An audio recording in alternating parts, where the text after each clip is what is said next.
Hello friends, देव studies से मैं पूनम कुमारी आपका बहुत बहुत स्वागत करती हूँ। दोस्तों, आज मैं सामान्य ज्ञान के टॉप 10 क्वेश्चंस आपके लिए लेकर के आई हूँ, जो कि आने वाले सभी प्रतियोगी परीक्षाओं के लिए उपयोगी सिद्ध होंगे। तो आप लोग जो है बस रट डालिए, ये सारे एग्ज़ाम्स में यानी पूछे गए सवाल है और आगे भी जो आने की इनकी संभावना बनती है। तो आइए बिना वक्त गवाए हम लोग जो है आज के पहले प्रश्न की ओर बढ़ते हैं। तो पहला प्रश्न है दोस्तों कि इम्यूनोलॉजी का जनक है। तो इम्यूनोलॉजी का जनक कौन है दोस्तों, यह पूछा जा रहा है। तो रॉबर्ट कोच होगा कि लुई पास्चर होगा कि एडवर्ड जेनर होगा कि लैंड स्टीनर होगा। तो इसका सही जवाब हो जाएगा दोस्तों एडवर्ड जेनर, यानी कि सी ऑप्शन इसका सही जवाब हो जाएगा। और इम्यूनोलॉजी का अर्थ होता है दोस्तों प्रतिरक्षा विज्ञान, यानी प्रतिरक्षा विज्ञान इसका मीनिंग हो गया आपका इम्यूनोलॉजी का। और यह जो है बायोलॉजी का शाखा, यानी बायोलॉजी का शाखा है यह आपका इम्यूनोलॉजी। और यह जो है दोस्तों इसका जो जनक है एडवर्ड जेनर को माना जाता है। एडवर्ड जेनर के द्वारा ही दोस्तों चेचक के टीके का आविष्कार किया गया था। तो ये भी जो है प्रश्न निश्चित रूप से आप लोग याद रखनी है, क्योंकि बहुत बार जो है पूछे गए हैं ये प्रश्न कई एग्जाम्स में। तो आपके एडवर्ड जेनर के द्वारा चेचक के टीके का निर्माण भी किया गया और इन्हें ही जो है इम्यूनोलॉजी का जनक भी कहा जाता है। तो इसका सी ऑप्शन आपका सही जवाब हो जाएगा। अगला प्रश्न है दोस्तों, और ये भी बहुत इम्पोर्टेंट क्वेश्चन है।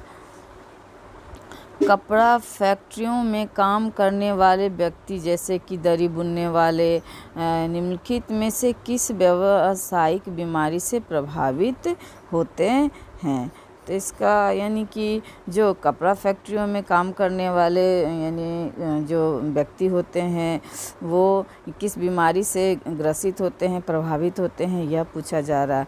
तो दोस्तों इसका सही जवाब हो जाएगा दोस्तों एस्बेस्टोसिस, यानी एस्बेस्टोसिस नामक बीमारी से जो है कपड़ा फैक्ट्रियों के जो कारीगर होते हैं, मजदूर होते हैं, वह जो है प्रभावित होते हैं। और यह जो बीमारी है दोस्तों फेफड़ों से संबंधित बीमारी होती है।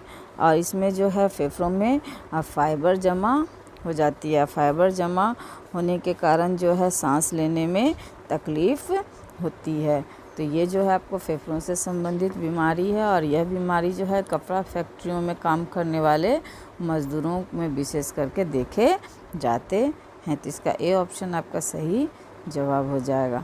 अगला प्रश्न है हमारा कि निम्नलिखित रोगों में कौन टाइगर मच्छरों द्वारा संचालित नहीं होता है।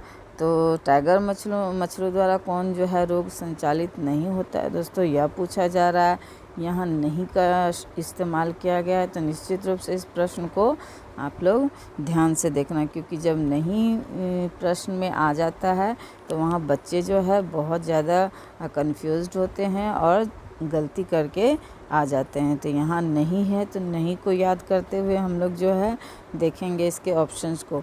तो यानी कौन टाइगर मच्छरों द्वारा संचालित नहीं होता है यह पूछा जा रहा है। तो पीत ज्वर जो है दोस्तों यह भी टाइगर मच्छरों द्वारा संचालित होता है। डेंगू भी जो है आपका टाइगर मच्छरों द्वारा संचालित होता है।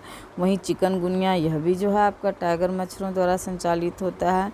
ये जो है जापानी एन्सेफेलाइटिस यह बीमारी जो है आपका टाइगर मच्छरों द्वारा संचालित नहीं होता है। तो आपका डी ऑप्शन इसका सही जवाब हो जाएगा।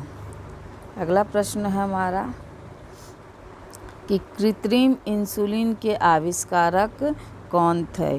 तो कृत्रिम इंसुलिन के आविष्कारक कौन थे दोस्तों, यह पूछा जा रहा है। तो इसका सही जवाब हो जाएगा बैटिंग एवं बेस्ट, यानी बैटिंग एवं बेस्ट के द्वारा जो इंसुलिन का आविष्कार किया गया था। और ये इंसुलिन दोस्तों जो शुगर यानी डायबिटीज़ के रोगी होते हैं उनको यह इंजेक्शन लगाया जाता है आपको इसका बैलेंस बनाने के लिए। तो इसको यानी कृत्रिम इंसुलिन के आविष्कारक जो है आपके बैटिंग एवं बेस्ट, ये ऑप्शन इसका सही जवाब हो जाएगा। अगला प्रश्न है हमारा कि सूर्य की किन किरणों से कैंसर रोग की संभावना प्रबल होती है। तो सूर्य के किन किरणों से दोस्तों कैंसर रोग की संभावना प्रबल होती है?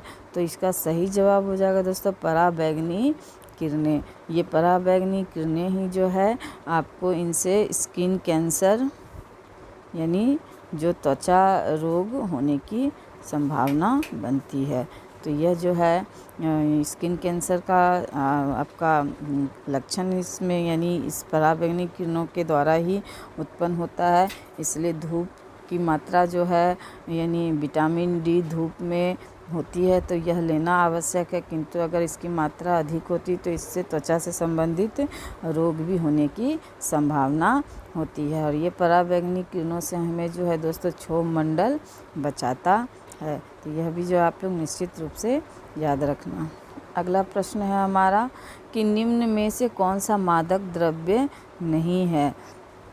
तो कौन सा मादक द्रव्य नहीं है ऑप्शंस में पूछा जा रहा है। तो मैंड्रेक्स जो है मादक द्रव्य है, अफीम भी मादक द्रव्य है, चरस इसमें भी बहुत मादकता होती है दोस्तों। बीड़ी जो है यह इसमें जो है आपका मादकता नहीं होती है। तो यह निश्चित रूप से जो है आपका आंसर इसका हो जाएगा यही आपका डी ऑप्शन बीड़ी। अगला प्रश्न है हमारा एलएसडी के प्रवर्तक कौन थे?